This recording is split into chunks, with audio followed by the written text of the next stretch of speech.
Number 1. Vince Neil. He was the wild-eyed frontman of one of the biggest rock bands of the 1980s. Loud, fearless, and untouchable. To fans, Vince Neil wasn't just a performer. He was chaos wrapped in fame. But one December night in 1984, that lifestyle collided with reality in a way that left permanent scars. Vince Neil was born in California and rose to fame as the lead singer of Mötley Crüe, a band built on excess, fast cars, heavy partying, and life lived at full volume.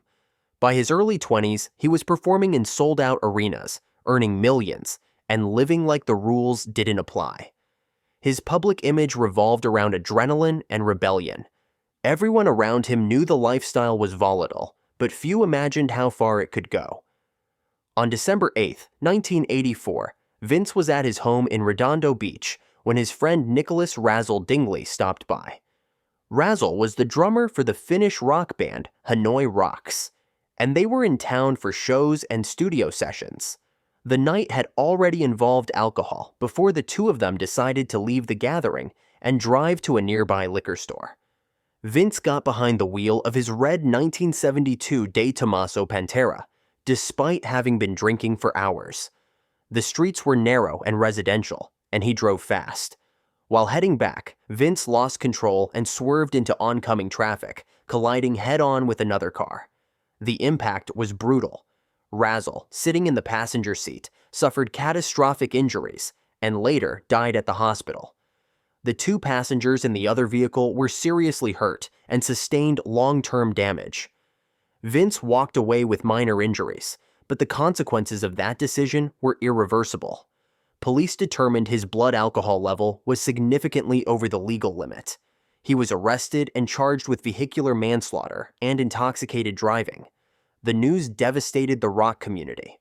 Fans were shocked, fellow musicians were stunned, and the media seized on the story. For years, rock stars had behaved recklessly without major repercussions. This time, someone was gone, and others were permanently harmed. The legal process moved quickly.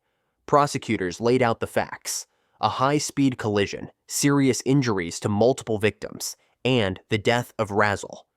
Vince entered a guilty plea rather than going to trial. The court sentenced him to 30 days in jail, although he ultimately served less than half due to early release programs. He was also ordered to pay around $2.5 million in restitution, complete community service, and undergo alcohol-related counseling. The sentence sparked controversy. Many people believed his fame had earned him a level of leniency others wouldn't receive. Critics pointed out that someone had died and others were left injured, yet Vince spent only a short time behind bars. The families involved accepted the legal outcome, but the debate over fairness followed him for years. When he returned to the public eye, Vince tried to claim responsibility, but struggled to change his lifestyle. The tragedy haunted interviews, documentaries, and band history. Even as Mötley Crüe continued to release albums and tour, the shadow of that night never fully disappeared. Bandmates said the incident marked a turning point, not just for Vince, but for how the industry viewed extreme behavior. Over time, he expressed remorse for what happened, explaining that he lived with the knowledge that a friend lost his life because of his actions. Yet he still faced criticism for continuing to have run-ins related to alcohol in later years. Each new headline reminded the public of the past, and his sentencing was often revisited in discussions about accountability and celebrity justice. Today, Vince Neil is still active in music and remains a recognizable figure from the glam metal era. But no matter how many years pass, the events of that December night are part of his legacy. It's a story of fame colliding with consequence, and how one choice permanently changed several lives. And Vince Neil wasn't the only musician whose life behind the spotlight spiraled into criminal infamy. Number 2. Phil Rudd. He was the steady heartbeat behind one of the most famous rock bands on Earth. While the rest of AC/DC drew attention with guitars, anthems, and wild performances, Phil Rudd built his legacy from the back of the stage, quiet, controlled, and essential. But long after the height of his fame, the image of the reserved drummer unraveled in a way that caught even longtime fans off guard. Phil Rudd was born in 1954 in Melbourne, Australia, and worked his way through local bands before joining AC/DC in the mid-1970s. He played on some of their most iconic albums, including High Voltage, Let There Be Rock, Highway to Hell, and Back in Black. His style wasn't flashy, but it defined the band's sound, simple, heavy, and perfectly timed. While other rock drummers filled space with solos and theatrics, Rudd was known for locking into grooves that powered entire stadiums. Behind the scenes, he was more reserved than his bandmates, rarely chasing headlines or interviews. For years, fans saw him as the most grounded member of a group built on chaos. But life off stage began to fracture. During the early 1980s, tension within the band and personal struggles led to his temporary departure. He moved to New Zealand and kept a lower profile, launching businesses and stepping away from the international spotlight. When he rejoined AC/DC in 1994, it marked a quiet comeback. For the next 2 decades, he toured with them and appeared on major albums, including Rock or Bust. To most people, it looked like he had survived the rock and roll lifestyle without the breakdowns or public disasters that plagued others. That image didn't last. In 2014, police in New Zealand raided his home after receiving alarming reports. Authorities accused him of threatening to kill someone and possessing illegal drugs. Investigators also claimed he had contacted an associate to try to arrange violence against another individual during a business dispute. While early reports suggested a possible murder-for-hire attempt, prosecutors later dropped the most severe allegation due to insufficient evidence. Still, the accusations of threatening someone's life remained serious. Officers found methamphetamine and cannabis during the search. The court charged him with threatening to kill and drug possession. As details came out, the media swarmed the story. Phil Rudd, the quiet face of AC/DC, was suddenly the subject of headlines normally reserved for violent offenders. Fans were stunned, not just by the legal trouble, but by how far it seemed from the public persona he had maintained for decades. The investigation revealed that Rudd had allegedly become enraged over the handling of his solo album and felt people around him were hurting his interests. According to prosecutors, he made explicit threats and attempted to intimidate others to get his way. His legal team pushed back on the narrative, arguing that his behavior was fueled by stress and that he never intended to carry out violence. But the court still had to weigh the safety concerns and the evidence of drugs in his possession. In 2015, Rudd pleaded guilty to the charges. The judge sentenced him to 8 months of home detention with strict monitoring. He was also ordered to undergo treatment and avoid drugs and alcohol. The sentence didn't involve prison time, but the conviction affected his reputation and career. A C/DC distanced themselves from him during their world tour for Rock or Bust, bringing in another drummer to perform in his place. For a musician known for silence more than statements, the fallout was loud. News outlets across Australia, the UK, and the US reported the story, often highlighting the contrast between his decades-long discipline on stage and the chaos behind closed doors. During sentencing, the court noted that his actions had a genuine impact on the people he threatened. Although no physical harm occurred, the seriousness of the threat was enough to warrant long-term restrictions and mandatory oversight. After the conviction, Rudd spoke publicly about the case, claiming he had been under pressure and wasn't thinking clearly. He admitted his drug use had spiraled and said he was trying to regain control of his life. The judge warned that any violation of the conditions could result in imprisonment. For someone who had spent years out of the press, the scrutiny was intense. In the time following his sentence, Rudd focused on staying out of further legal trouble. He expressed interest in returning to music, and his legal situation eventually eased. But the incident marked a clear break in how the public viewed him. Instead of a background figure defined by drums and discipline, his name became linked to violent threats and drug use. Even though he avoided prison, his conviction in 2015 permanently altered his path with AC/DC and reshaped his legacy. For many fans, it was a reminder that even the quietest figure in a loud band can carry their own private chaos. And Phil Rudd is just one example. Some musicians didn't just threaten violence. The next name became infamous after a death that shocked the punk world and never saw a courtroom resolution. Number 3. Sid Vicious. He wasn't a musician in the traditional sense. He was more of a symbol. Sid Vicious didn't just play bass for the Sex Pistols. He embodied the reckless, self-destructive spirit of late 1970s punk. But behind the snarling persona and chaos-driven fame was a downward spiral that ended in one of rock history's most notorious cases. Sid Vicious, born John Simon Ritchie in London in 1957, grew up in a fractured environment. His mother struggled with addiction, and instability followed him through his teens. He drifted through London's punk scene and became friends with Johnny Rotten long before joining the Sex Pistols. When original bassist Glenn Matlock left the band, Sid stepped in, not because of musical skill, but because of his aggressive attitude and iconic look. The band became a cultural explosion: riots, banned shows, media outrage, and global headlines. Sid quickly became the face of punk rebellion, a figure people talked about even if they never heard a note. In 1977, he met Nancy Spungen, an American who had already spent years immersed in music subcultures. Their relationship became intense immediately. They were inseparable, fueling each other's addictions and spiraling further into dependency. Bandmates and friends described the pair as volatile, constantly fighting, but refusing to separate. As drug use worsened, Sid's reliability faded. He missed rehearsals, got into fights, and struggled to play. The Sex Pistols' final U.S. tour in early 1978 ended in collapse, and the band split soon after. With the band gone, Sid and Nancy checked into the Chelsea Hotel in New York City, a rundown landmark known for hosting artists, drifters, and musicians. By October 1978, their lives revolved around heroin and isolation.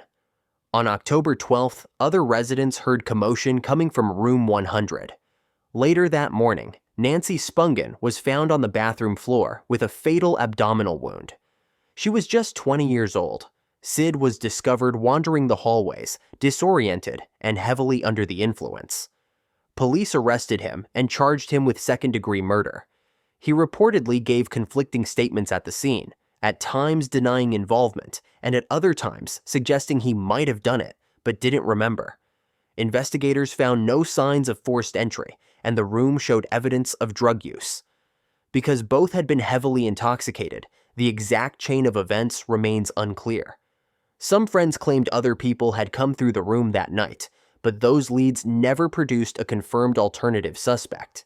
Sid was released on bail while awaiting trial.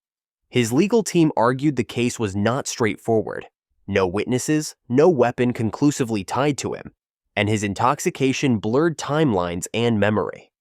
While the investigation continued, he tried to restart his image as a solo act, giving chaotic interviews and piecing together small performances. But his addiction didn't slow down. Just weeks after his release, he was arrested again, this time for assaulting singer Paddy Paladin with a broken bottle at a nightclub. That incident landed him in Rikers Island for nearly 2 months. By early 1979, he was out on bail again and staying in New York with his mother and a group of acquaintances. On February 2nd, he was found dead from a heroin overdose at age 21.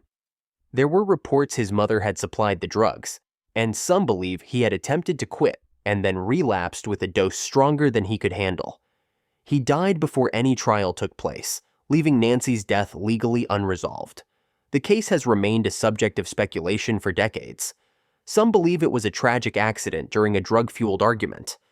Others claim a third party entered the room to rob them. No conviction was ever handed down, and Nancy's death is still considered an open question in the eyes of many.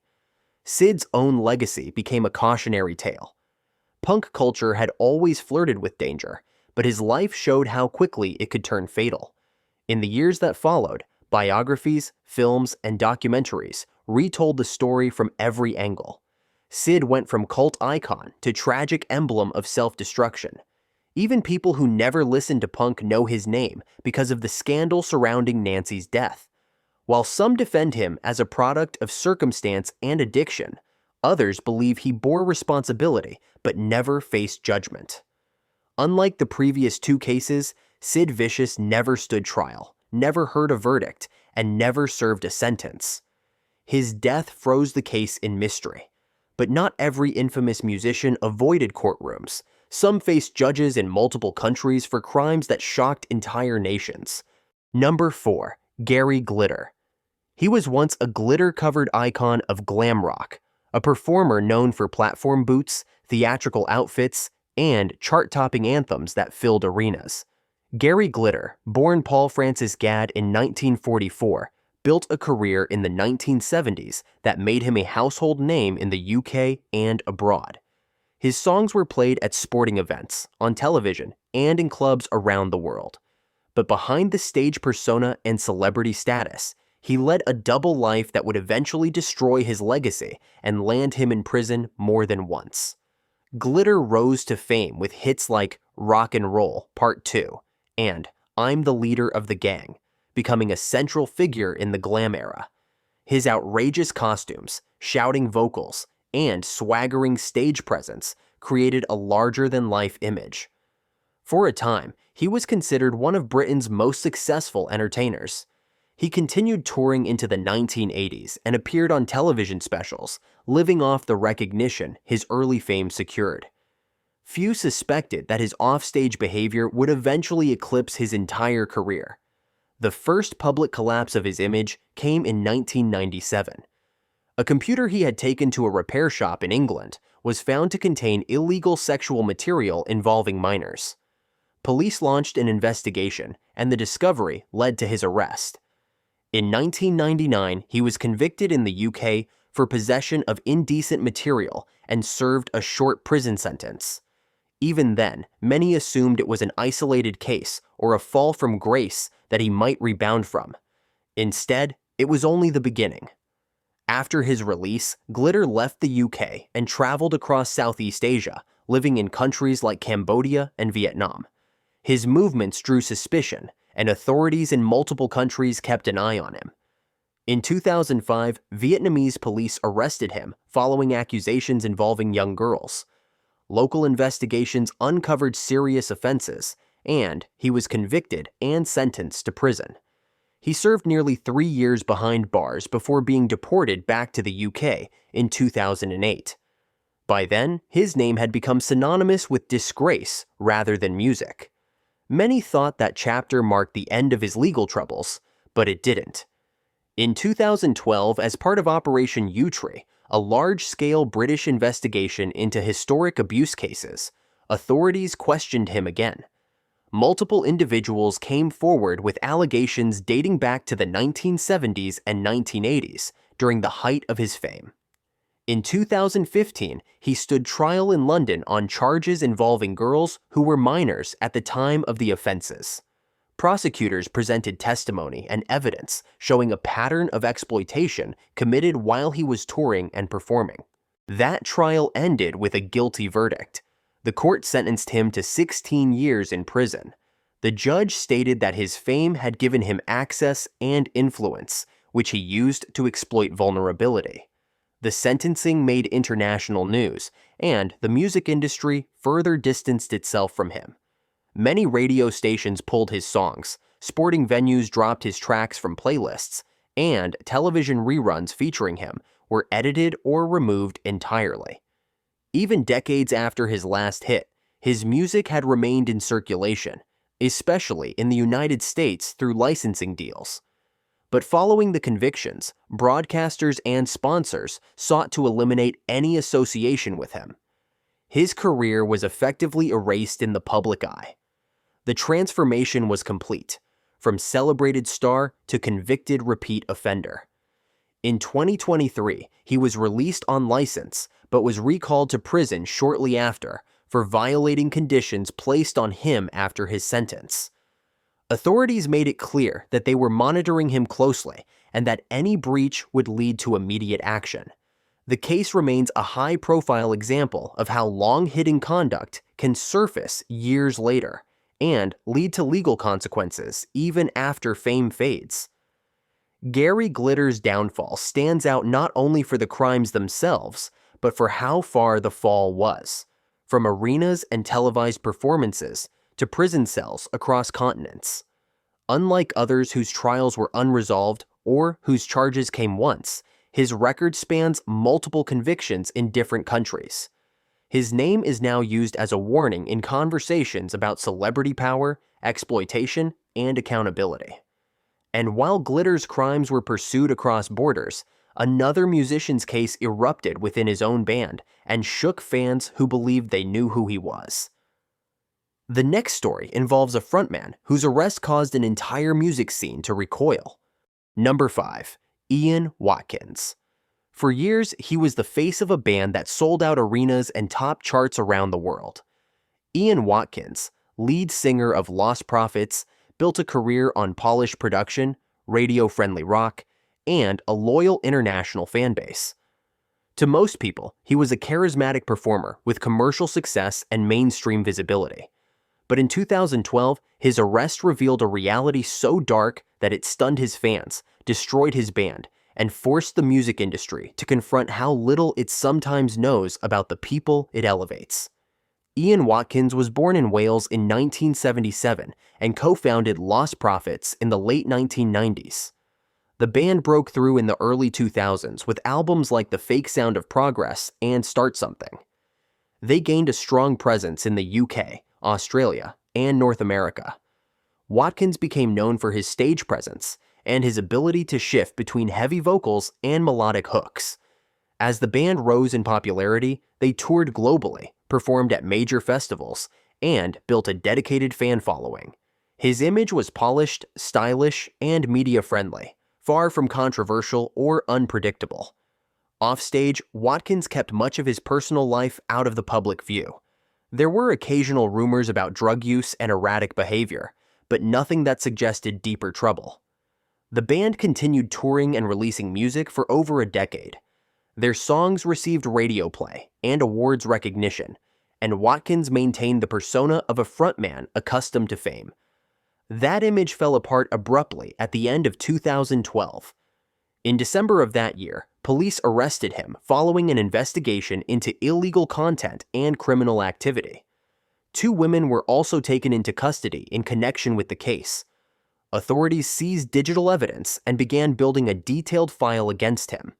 The early charges were severe, and as the investigation expanded, more disturbing revelations surfaced. The scale of what officers uncovered led to heightened media attention and rapid public backlash. Watkins initially denied every allegation, and his legal team attempted to challenge the evidence. But investigators continued gathering material, including messages, recordings, and witness testimony. In November 2013, 1 year after his arrest, he reversed his position and entered guilty pleas to numerous charges. Prosecutors described his actions as calculated, deliberate, and far beyond anything the public had imagined. The courtroom heard details that were shocking even to seasoned legal professionals. The sentencing took place in December 2013. Ian Watkins received a prison term of 35 years, followed by additional time on extended license. The 2 women arrested with him were also sentenced for related offenses.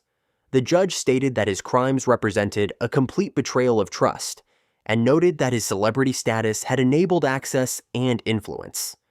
Media outlets in the UK and abroad reported the sentence extensively, and the story became international news. The fallout for Lostprophets was immediate and irreversible. The remaining members issued a statement cutting all ties and disbanded the group completely. They expressed horror, anger, and disbelief at what had been uncovered. Fans reacted with shock and disgust, and the band's catalog was pulled from streaming platforms in some regions.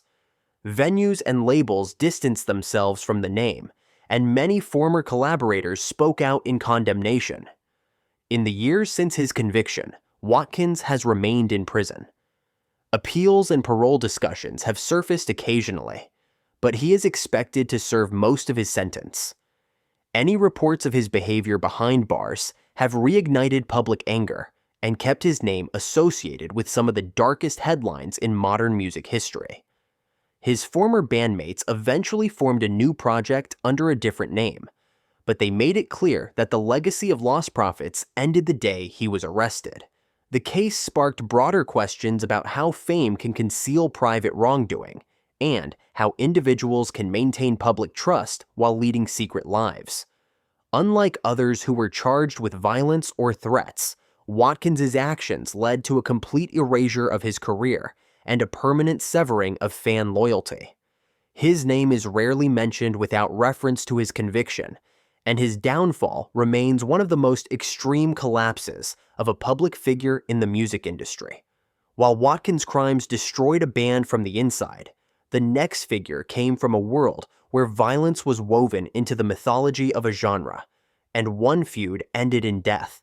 Number 6. Varg Vikernes. In the early 1990s, a dark and theatrical music scene in Norway gave rise to one of the most infamous figures in modern metal history. Varg Vikernes, born Christian Vikernes, wasn't just known for his band Burzum or his brief ties to the group Mayhem. His name became linked to a killing that shocked the international music world and to acts of destruction that targeted religious sites across Norway. Varg grew up in Bergen and entered the black metal scene as a teenager. The genre was raw, aggressive, and deliberately anti-mainstream. Bands like Mayhem gained notoriety not just for their sound, but for an atmosphere built around provocation and secrecy. Vikernes started Burzum as a solo project, recording all the instruments himself. While his music gained underground attention, what happened around him soon overshadowed anything he released. His association with Mayhem began informally, but he became part of the band's inner circle. Members shared strong anti-establishment attitudes and a fascination with extremism. Some in their circle took these ideas beyond stage personas or interviews. By 1992, several historic churches across Norway were destroyed by fire. At first, authorities were uncertain who was responsible, but rumors linked members of the black metal scene to the incidents. Varg was arrested and later convicted for his role in burning multiple churches, including Fantoft Stave Church, which had stood for nearly 900 years before being reduced to ash. The destruction drew international media attention and heightened the sense that something violent was brewing behind the genre's music. But the church arsons were only the beginning of a case that would soon involve something far more serious. Tensions between Varg and Øystein Euronymous Erseth, Mayhem's guitarist and a central figure in the scene, had been rising. Some described it as a power struggle. Others said it stemmed from money disputes or ideological rivalries. Whatever the reason, the situation escalated beyond talk. On August 10, 1993, Varg traveled from Bergen to Oslo and went to Euronymous' apartment. What happened next turned the underground music world into a crime scene. When police and paramedics arrived, Euronymous was found dead from multiple stab wounds. Authorities tracked Vikernes down quickly. He claimed he acted in self-defense, insisting that he believed Euronymous intended to harm him. But prosecutors argued it was a planned attack. At trial, the court rejected his self-defense claim. He was convicted of murder, along with charges related to the church arsons and possession of explosives. In May 1994, he received Norway's maximum sentence at the time, 21 years in prison. The case captured attention not only in Scandinavia, but worldwide. Fans who followed the black metal movement were stunned. Media outlets painted the scene as a violent cult-like subculture, and Vikernes became the central figure in that portrayal. His name was repeatedly used as evidence that the genre's rhetoric had slipped into real-world violence. Even after his conviction, he remained a controversial voice. From prison, he granted interviews and wrote about ideology, religion, and identity in ways that drew further backlash. Some supporters framed him as a martyr of artistic rebellion. Others saw him as a convicted murderer whose notoriety was undeserved. Despite the maximum sentence, Norwegian law allowed for release before the full term in certain circumstances. After 16 years, in 2009, he was granted parole. He moved to France and shifted his public attention to writing and internet commentary. He occasionally released music under the Burzum name, but his criminal history overshadowed everything tied to it. Major platforms and venues generally distanced themselves from any association. His case stands out among musicians, not just because of the conviction, but because it involved both ideological violence and personal conflict ending in death. While some of the other musicians faced drug-related charges or non-violent crimes, Vikernes' actions reshaped the public's understanding of a music culture that had once been dismissed as performance. Today, his name still sparks arguments among metal fans. Some refuse to separate his music from his crimes. Others debate the influence he had on black metal's darker legacy. The events of the early 1990s remain one of the most dramatic and disturbing intersections of art, ideology, and real violence within the music world. And as extreme as that story was, another musician on this list also crossed a line from fame into a murder conspiracy, this time involving someone far closer to home. Number 7. Tim Lambesis. He was the frontman of a successful metal band, known for intense performances and lyrics that blended aggression with personal struggle. Tim Lambesis, lead vocalist for As I Lay Dying, built a reputation as a disciplined musician with a devoted fan base.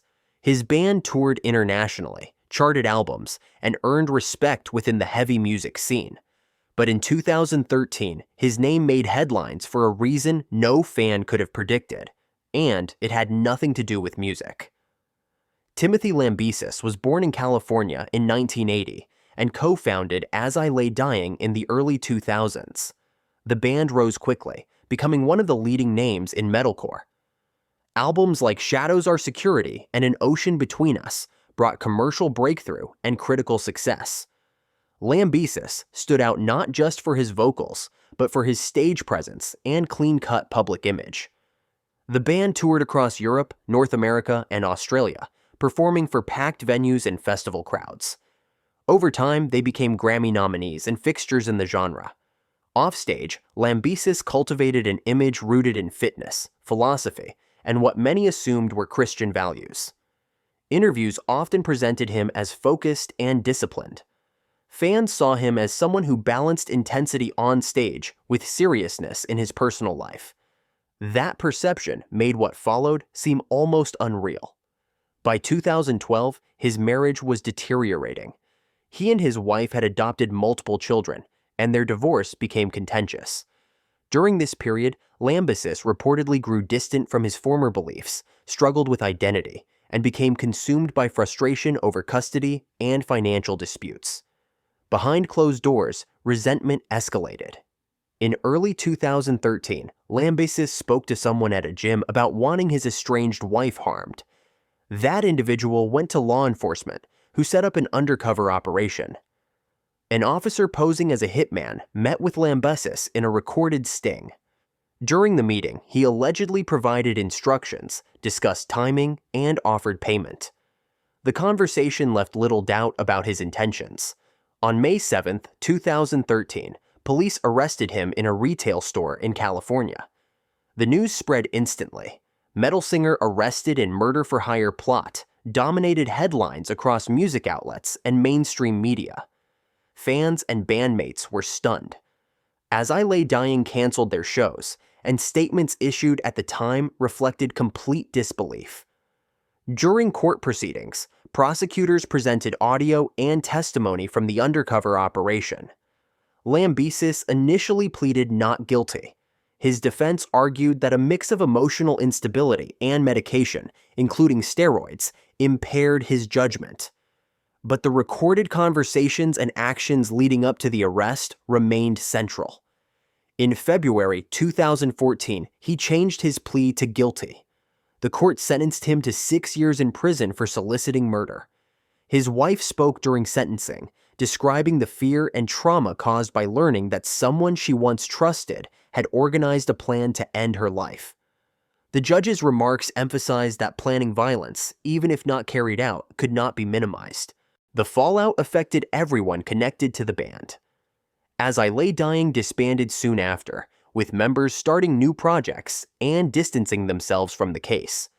Fans who once saw Lambesis as a figure of intensity and integrity struggled to reconcile the music with the crime. Interviews and retrospectives examined the psychological and personal breakdown that preceded his arrest. While in prison, he reportedly focused on counseling and self-reflection. In late 2016, after serving roughly half his sentence, he was released on parole under supervision. Upon release, he issued public apologies acknowledging the seriousness of his actions and the harm caused to his former wife and others. In 2018, As I Lay Dying reformed with Lambesis as vocalist, an act that generated controversy. Some former fans rejected his return completely, while others accepted the reunion on the condition that he showed accountability. The band released new music and resumed performing, but the shadow of the conviction never went away. Even after years had passed, his name remained tied to the crime more than the music. The case became a reference point for how rage, ego, and personal collapse can lead to decisions that destroy lives and reputations. Lambesis wasn't someone caught in a fleeting outburst. He took steps to arrange something irreversible, and only the involvement of law enforcement prevented the worst outcome. His story underlines how fame and discipline do not guarantee stability. To the outside world, he appeared controlled and driven. Privately, resentment and desperation fueled a choice that ended in handcuffs and a felony conviction. And while his case centered around a planned act of violence, the next figure on this list was convicted for crimes that surfaced through multiple accusations across an entire country. Number 8. Jacob Hoggard. For much of the 2000s, Jacob Hoggard was known as a television personality turned rock frontman. As the lead singer of the Canadian band Hedley, he built a career on high-energy music, pop rock anthems, and a carefully crafted public image. But years after topping charts and touring internationally, he became the subject of serious accusations that dismantled everything he'd built and ended with a criminal conviction. Hoggard was born in British Columbia in 1984. He rose to national fame in 2004 after competing on the television show Canadian Idol, where his personality and stage presence helped him reach the final three. He used that attention to propel his band Hedley into mainstream recognition. Throughout the late 2000s and early 2010s, the group released platinum albums, sold out arena tours, and collected awards in Canada. Their songs played on radio stations nationwide, and Hoggard appeared regularly on talk shows and entertainment media. He was seen as impulsive and flashy, but not dangerous. By the mid-2000s, however, reports began to circulate about Hoggard's behavior off-stage. Fans and acquaintances described interactions that raised questions about boundaries and consent. At first, those concerns circulated anonymously online and gained little traction in traditional media. But that changed in 2018 when multiple women came forward publicly with detailed allegations.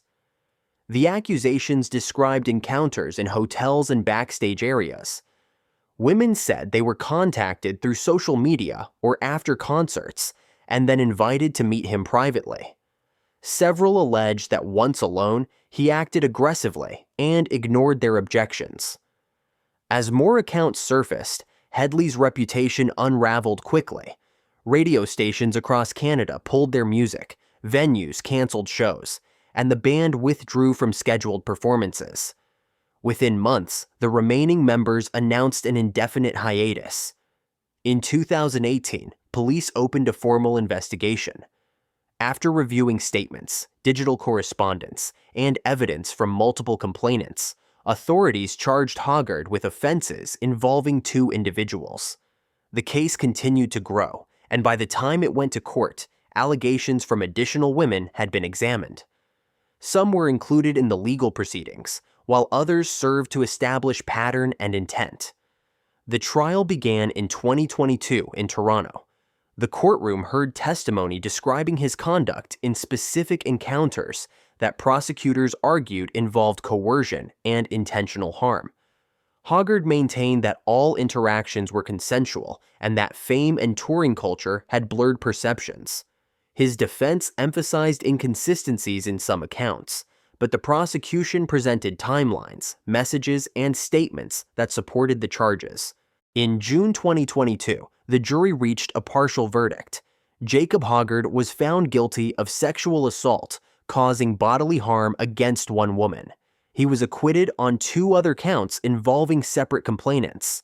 The judge ordered him into custody following the verdict while awaiting sentencing arguments. Prosecutors requested a significant prison term, highlighting the emotional and physical impact on the complainant and the breach of trust inherent in his actions. In October 2022, he was sentenced to 5 years in prison. The court acknowledged his lack of prior convictions, but stressed the seriousness of the crime and the harm caused. His legal team sought bail while appealing the verdict, and he was later granted supervised release during the appeal process, but the conviction remained in place. Public reaction was swift and lasting. Radio stations kept his music off playlists, and streaming platforms saw a steep drop in listening. Former fans distanced themselves from his work, and social media discussions focused on how fame can shield misconduct until it reaches a tipping point. Other women who did not participate directly in the trial came forward to share their experiences, adding to the sense that the case reflected more than a single incident. The rest of Hedley's members addressed the situation only sparingly, officially dissolving the band's plans and walking away from its legacy. Industry professionals who once worked with Hoggard described the downfall as abrupt but inevitable in light of the evidence. Today, Jacob Hoggard's name is no longer attached to radio hits or televised performances. Instead, it's linked to a conviction that reshaped public conversation in Canada about power, celebrity, and accountability. The story also stands out because his conviction came after years of rumors that, for a long time, were dismissed or ignored. While Hoggard's case centered on repeated accusations and a courtroom verdict, the next figure on this list was part of a music scene where violence took a different form, one that involved death, ideology, and a return to the stage after prison. Number 9. Jon Nödtveidt. He was a respected figure in the extreme metal scene, known for musicianship rather than theatrics. Jon Nödtveidt, founder and frontman of the Swedish band Dissection, earned recognition for shaping the melodic black metal sound of the 1990s. But behind the music, ideology and violence intersected in a way that ended with a killing, a prison sentence, and a legacy permanently stained by what happened offstage. Jon Andreas Nödtveidt was born in 1975 and grew up in the town of Strömstad, Sweden. From an early age, he immersed himself in underground music. As a teenager, he co-founded Dissection in 1989. The band quickly drew attention for combining harsh vocals and dark themes with complex guitar work. Albums like The Somberlin and Storm of the Lightsbane became landmarks in the genre and influenced countless artists in Scandinavia and beyond. Unlike some contemporaries who courted publicity through shock value or staged antics, Nödtveidt maintained a focused, serious persona. Dissection toured through Europe, gaining a reputation as a band that delivered both aggression and technical skill. But his interests extended beyond music. He became involved with a small occult group that held extremist and violent beliefs. The group promoted ideas rooted in nihilism, elitism, and anti-human ideology. Over time, those beliefs left the realm of abstract symbolism and moved into real-world behavior. In 1997, Nödtveidt and an acquaintance became involved in the killing of a 37-year-old Algerian man named Joseph Ben Medor in Gothenburg, Sweden. Reports indicated that the attack was motivated in part by xenophobic and ideological hostility. The incident was not spontaneous. Prosecutors argued it was targeted and deliberate. The victim was shot and killed, and the crime shocked locals who were more familiar with Nödtveidt's artistic persona than his associations outside the music world. After the murder, police launched an investigation that quickly led to arrests. Nödtveidt was taken into custody and later charged for his role in the killing. During the trial, he did not deny involvement. Evidence linked him directly to the events, and the court found him guilty of complicity in the murder. In 1998, he received a prison sentence of 10 years under Swedish law. His accomplice was also convicted. The conviction stunned many in the metal community. Fans who admired his songwriting struggled to reconcile the violent act with the image they had of him. The band effectively dissolved as Nödtveidt began serving his sentence, and he spent several years behind bars. During that time, he remained mostly quiet publicly, though reports suggested he continued writing and reading, still drawn to the ideologies that shaped his worldview. By 2004, he was released from prison after serving roughly 7 years of his sentence. Almost immediately, he revived Dissection, announcing new music and performances. The return was controversial, but drew attention. In 2006, the band released Reinkaus, an album heavily influenced by his beliefs and written largely during his incarceration. The record marked a departure in sound, but maintained his reputation for precision in composition. Despite the comeback, many observers sensed that his return to music was short-term. Interviews during that period revealed a man who still embraced the same ideology that predated his conviction. He spoke about purpose and destruction in philosophical terms, rarely addressing the crime or expressing remorse. His focus remained fixed on creating and promoting his worldview through music and writing. On August 13, 2006, Jon Nödtveidt was found dead in his apartment in Sweden. Police concluded that he had taken his own life with a firearm. Reports indicated that he had staged the scene deliberately, with ritualistic elements and written messages nearby. He was 31 years old. For some supporters, his death was framed as the final act of a belief system he had never abandoned. For others, it was the tragic end of someone who followed ideology to its darkest outcome. Following his death, reactions were divided. Some fans mourned a musician they believed changed the genre. Others refused to separate his art from the murder and ideology that defined him outside the studio. His former bandmates and collaborators moved on, distancing themselves from the crime even while acknowledging his influence on the music. Jon Nödtveidt remains one of the most controversial figures in metal history. Not because of shock-driven performance or exaggerated imagery, but because his actions in real life led to a man's death and a conviction that he never denied. His story blurs the line between artistic identity and personal extremism. And while his death closed the book on his own legacy, the final case on this list involves another musician from that same extreme scene. Someone whose crime happened even earlier but left its own permanent mark. Number 10. Bård Faust, Eithun. In the early 1990s, Norway's black metal scene was gaining international notoriety, not just for its sound, but for the ideology and violence brewing beneath the surface. Bård G. Eithun, better known as Faust, was the drummer for Emperor, one of the most influential bands in the genre. But in 1992, long before he was widely known to fans, he took part in a killing that remained hidden from authorities for nearly a year before coming to light. Faust was born in 1974 and became involved in the black metal scene as a teenager. Emperor, the band he joined in the early 90s, became known for atmospheric compositions and harsh vocals paired with symphonic elements. While some bands presented theatrical darkness, that particular scene blurred the line between performance and belief. Members associated with several groups shared extreme views and rejected mainstream society entirely. On the night of August 21, 1992, Faust was in Lillehammer, Norway.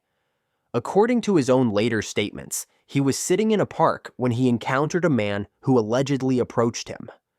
What happened next was sudden and brutal. Faust followed the man into a wooded area near a lake. There, he stabbed him multiple times, killing him.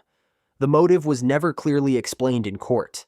Some suggested ideological hatred, while others believed it was an impulsive, opportunistic act. Whatever the reason, Faust left the scene and returned to his life as if nothing had happened. For months, the case went unsolved. Investigators had no clear suspects and no direct leads.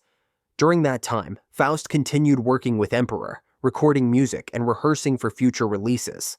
The band was still underground then, known mainly to a dedicated fan base within Europe. The black metal scene around him was already attracting attention due to rising church arsons and public outbursts.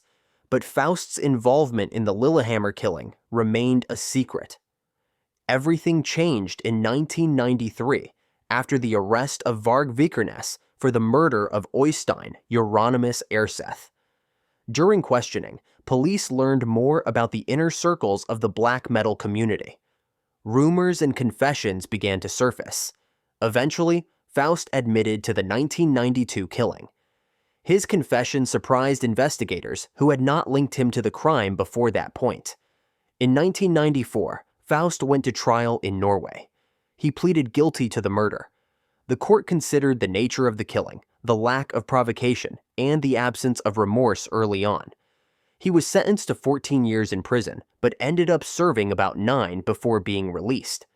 At the time, Norway's sentencing guidelines allowed parole and early release for most inmates who served a substantial portion of their term without further incident. During his incarceration, Emperor continued briefly without him before disbanding for several years. The black metal scene underwent heavy public scrutiny after multiple high-profile arrests.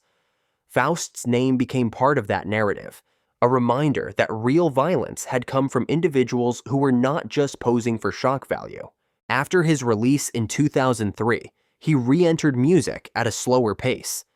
He didn't return as a central figure in Emperor, but contributed to other metal projects, and recorded as a guest with various bands.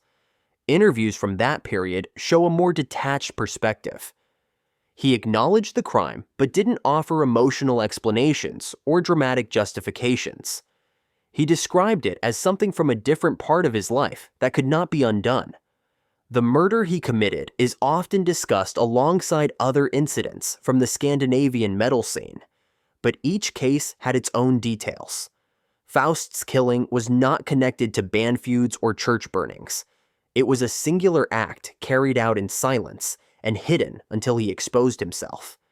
Even among controversial musicians, his story stands apart because of how disconnected it seemed from his public persona at the time. Today, he rarely speaks about the case unless asked directly. When he does, he keeps his comments measured, offering neither excuses nor overt displays of remorse. Fans who discover his past often react with shock, especially if they only know his contributions through later collaborations. What makes his legacy complicated is the contrast between the scale of his music career and the severity of his crime. Unlike artists who slowly declined into trouble, Faust committed an irreversible act early in his career, paid for it in prison, and emerged into a scene that had changed dramatically.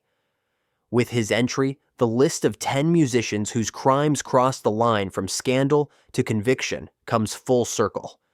From drunk driving that caused death to ideological killings, exploitation, conspiracy, and violence, each case reveals how fame offers no shield against the law or consequence.